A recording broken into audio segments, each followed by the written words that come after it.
are so many biblical characters that are described for us throughout the pages of Scripture. I'm just wondering if you ever thought to yourself, of all the people who are described there, is there anyone that you would have hoped to meet in person, face to face? Oh, I'm sure some of you would say, oh, absolutely, Jesus. Well, of course. I would think that a high percentage of the people who are here this morning would want to meet Jesus face to face. But, okay, let's take Jesus off your list. Is there someone else that you would like to meet face to face? Hey, maybe Adam, maybe Eve, Noah, Moses, David, one of the prophets, one of the disciples, maybe even the Virgin Mary. Kathy and I lived in Lincoln, Nebraska for 11 years. And during those years, there was this homeless man who always camped out at a traffic light at the entrance to the parking lot to the Target at the intersection of 56th Street and Highway 2. And it was at this entrance to the local parking lot that I would just kind of gaze at this man. He had a knapsack. He wore old clothes. He had a shaggy beard. And he oftentimes would hold up different signs. And when you come in, entering in or leaving, depending on which way he was standing, you could read one of the signs. Do you have change for a cup of coffee? Maybe he would hold up one and say, we'll work for food. During the 11 years, I tried that one time. I rolled down my window and said, I got something for you to do up at the church. And he said, no, I can't go. Many times over the years, especially during Advent, I've often thought, passing by that man, that he kind of reminded me of John the Baptist, or at least what I would think that John the Baptist looked like, at least from an outward physical appearance. I mean, John the Baptist, he wore clothes made of camel's hair. He had a leather belt around his waist. He ate locusts and wild honey. Now, I don't know, do you take the locusts and kind of use the honey as a dipping sauce? And John, he had a message too, just like that homeless man who stood there at 56 at Highway 2. But John's message was slightly different. Prepare the way for the Lord. Make his paths straight. Okay, I've always wanted to meet John the Baptist. This desert wild man who lived on locusts and honey, who announced that Jesus was coming and everybody better get ready. So one day, during my morning devotions, I do my devotions in the morning. It's a nice day, so I went outside. I took my coffee with me. I'd used up all my Dunkin' Donuts coffee beans, and so I was drinking some Just coffee. You can get some Just coffee here at the church. And as I was pondering and reflecting, I got the chance in my mind, in my imagination, to meet John the Baptist. And I imagined it happening this way. I met him at the Target. It was a few days before Christmas, and I needed to pick a few things up for Christmas. And when I turned into the long entrance way leading into that Target parking lot at 56 and Highway 2, I looked for that homeless man that I'd seen almost every time that I'd entered that way. I'd gotten used to seeing him there. But this time, in my mind's eye, he wasn't there. Someone else was standing in his place. And this new guy looked just as disheveled, maybe a bit wilder in the eyes. And he held a sign that had been made out of a torn-up cardboard box. I think he was holding the lid to the box. And the words on the box top, they seemed somewhat familiar, yet at the same time they seemed different. The words actually said, it's time for a change. He wasn't asking for change. He was calling for change. And I drove about within 2 feet of him as I turned into the long entranceway into the parking lot. And he caught my eye for a moment. I must have just gazed upon him as I made the turn. And especially when I saw the sign. And as I thought about what was written on the sign, I must have slowed down just a bit to read it. I almost caused the minivan pileup right behind me. People in a hurry. So much to get done before Christmas. I don't think many of them even noticed the man or wanted to notice the man. But they noticed what I had done, which was slow down, and they began blowing their horns. So I hurried on into the parking lot, and I parked my car. I headed into the Target. To be honest with you, once I got inside the Target with my to-do list, I really didn't remember John the Baptist out there. I got my card, and I began to comb through the store for gifts for Kathy and for Michael and for Benjamin, and you can't forget the 2 dogs. And I found colored bulbs to replace the ones that had burned out on our strings of Christmas lights. Kathy loves the dark red or purple-like ones. I couldn't imagine it. It was like the shelves were just filled with all these red bulbs. So I got her a whole bunch of bulbs. And I picked up some more extension cords. You can never do with enough extension cords. And along with a few gifts I grabbed for Christmas. Oh, and the wrapping paper. You should have seen the price on this wrapping paper. It was incredible. So I grabbed the whole bunch of wrapping paper. Then into the checkout line I went, where I exchanged holiday pleasantries with those who were standing there while I scratched a couple of things off of my to-do list. Now, before picking up my bags to leave the store, I remembered when I came into the store, there was one of those Salvation Army volunteers ringing the bell at the kettle. So I reached into my pocket and I pulled out whatever change I had there and held it in my fist. And then I thought for a moment. I wondered if I was really giving from a generous heart, or if it simply helped me to avoid the guilt that I sometimes felt when I passed by the kettle and I didn't put anything in, and yet the volunteer still wished me a Merry Christmas anyway. Boy, I'd bought a lot. With packages up to my chin and a fistful of coins. It made it difficult getting out of the store. I mean, thank goodness for those automatic swoosh doors. I was finally out of the building. I immediately heard that bell, very familiar bell. I'm sure you all heard it before. But there was no kettle. I didn't see a kettle. I was kind of stunned. The only one standing there was John the Baptist, ringing the bell. Still holding his sign. Bell in this hand, sign in this hand. It's time for a change. Oh, wait a minute.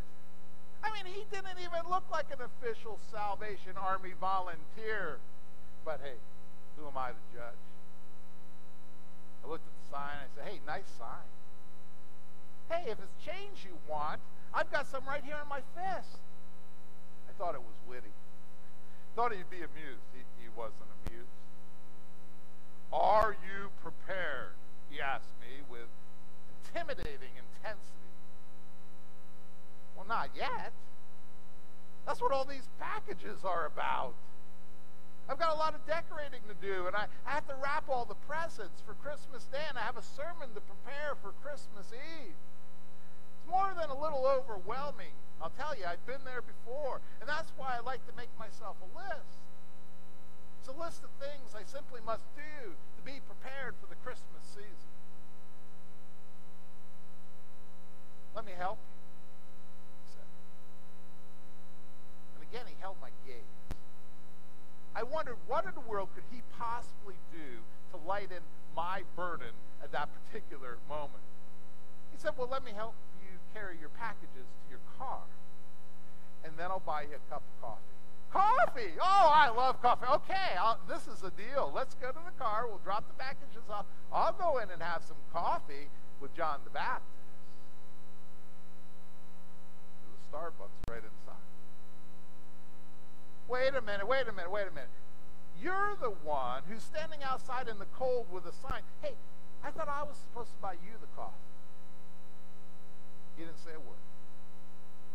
He just tucked that sign of his under his armpit, and he unburdened me of some of my packages, and we walked to my car. I opened up the car door, and we put the packages in, and he saw there on the passenger seat of the front my most prized possession at this time of the year. He said, you better bring that with you when we go in to have the coffee. Now, you might wonder exactly what it was. Well, it's this little notepad that I carry around with myself to remind me of all the things I have to get done, of all the things that Kathy's asked me to do, and, of course, my schedule for the church. So I picked up my notepad, and I followed them back into the store to have some coffee. Do you know what? He bought me a venti blonde. I mean, that's very, very generous if you think about it. If it was just me and I'd gone in to buy myself a cup of coffee, I'd just order a tall blonde. There were several small tables, so we sat down. And there in that Starbucks, over a hot cup of coffee, he picked up my notepad and he began to leaf his way through my life during the Advent season. All contained there compactly in my notepad. And he looked at my list and he looked at my schedule, and most of the time he just shook his head. Occasionally he would let out a disapproving grunt. And once I think he mumbled something very sarcastically under his breath. I mean, I felt like I was back in school having one of my tests graded by one of my teachers, having not gotten any of the questions correct. But then he brightened up all of a sudden. He said, okay, here's something I like. Get rid of clutter, clear a path. Tell me about that one. Well, I explained that my house was strewn with all these Christmas boxes of decorations that had been hiding in my garage all summer. Now I needed to sort through all the lights and untangle all the cords and separate the decorations for the tree from the nativity scene from all of Kathy's snow globes. And then I need to get those boxes put away before Christmas to clear a path through the house. The moment I said that, his shoulders seemed to just drop with disappointment. He went back to the review of my life. And when he had finished reading, he turned to a brand new page in my notepad, one that had never been written on, and he reached into his pocket. He pulled out one of those short, stubby pencils you used to keep score during miniature golf, but his was about half the size. It had been freshly sharpened, however, I think just for this moment. And he smoothed out that sheet of paper in my notepad, made sure all the wrinkles were out, no bended corners, and nothing lifting up off the notepad. Then he touched the pencil to his lips and began to write a new list. And I watched in silence as this vagabond in the suburban wilderness, wearing what looked to me like a camel's hair sports jacket that had just been picked up at Goodwill, he wrote intently on the pages of my priorities. And at the top of the page, he wrote in capital letters, D-O, he left a little space, L-I-S-T, do list. And then he wrote on the left-hand side the number 1. And right next to it, he wrote, and I quote, hold a baby. Now, what a strange instruction. Before I could ask him to explain, I heard this woman sitting at the table next to us let out a little squeal. Her toddler had climbed up on one of the displays to get a closer look at one of those stuffed tickle-me-something or other things. And the display, it was beginning to teeter. And the mother was holding a newborn. And I'd been trying to drink some coffee, I guess, to calm down. And she spilled her coffee on the table, and in her haste to grab her child, and without a word between us, she simply passed that newborn child to me to hold as she ran after her little climber. I looked down at this bundle that she had placed in my arms. I mean, he was so tiny. He was so fragile. He reached for my face. I think maybe he even was trying to grab my glasses with that delicate hand. As I sat rather amazed at all that was happening at this moment, the store's sound system played an instrumental version of What Child Is This? For a moment, I wasn't really in Target anymore. I was in Bethlehem. I imagined that I was holding close to me the tiny body of the one whose body would be broken for me. And a tiny hand reaching up towards my face to touch me was the hand that would reach out to touch the cosmos and then bear a nail on my behalf. Now, I was brought back to my imaginary reality when an announcement for a 30% off all Barbie dolls in the toy section broke into the moment, and the mother returned for her baby. I reached for my coffee. And as I did, I glanced back at my notepad that was sitting there on the table. But John the Baptist had actually written a number 2. And right next to it, he wrote one word: wonder. Wonder? Wonder what? Wonder why God chose a helpless little baby to bring salvation into such a hostile world as ours? Wonder why after thousands of years we still haven't caught the message of peace brought to us by the Prince of Peace? Wonder when Christ would come again, or why Christ would even want to come again for a bunch like us? I wondered. And I wondered what to wonder. And I wondered some more, and my mind began to wander, and I wondered as I wandered in my thoughts and in my imagination. Time is just so hard to measure. Another announcement came over the loudspeaker. Now, the store was closing. Bring final purchases to the cash registers, please. What? Where had all the time gone? How long had I been sitting there in that Starbucks? I looked around. I didn't see John anywhere. I glanced down at the table. There was my notepad. I went to grab it, and as I did, I saw a number 3. Oh, no, a number 3. This time, John had written, "Look to the stars." Now, what did that mean? Okay, I love meteor showers. I really do. I'm fascinated by them. But there are no major meteor showers in the month of December. As I walked outside to head to my car, I heard a plane overhead, and that made me look up. And I looked up to see a sky full and clear. Full of what? Stars. Thousands and thousands of stars. And I was distracted at that very moment because it was so odd. None of the Target parking lot lights were on. There were no lights on at all. Now that's unsafe, especially in Lincoln, Nebraska in December. Someone could easily slip on dark ice. So I stood still in that spot. So dark, no light pollution. I looked up again into the sky, and there were thousands of them. Thousands of stars in the sky. More beautiful than any lights I've ever seen on any Christmas tree, even ours. Even more beautiful than those purple-red bulbs that Kathy loves so very, very much. Those stars took my breath away. And you know what? I hadn't had to work to put any of them up there. I hadn't had to find the boxes. I didn't have to make sure that any of them were or were not burned out. I didn't have to untangle any cords. The light display required absolutely no extension cords. It was placed there for me as a gift, an unmerited spectacle of wonder. And there in that Target parking lot looking into the night sky, I had a strong sense that I had been looking in all the wrong places for Christmas. I had been too busy rushing around to look up. I had been so busy worrying about what I had to do that I forgot to appreciate what had already been done for me.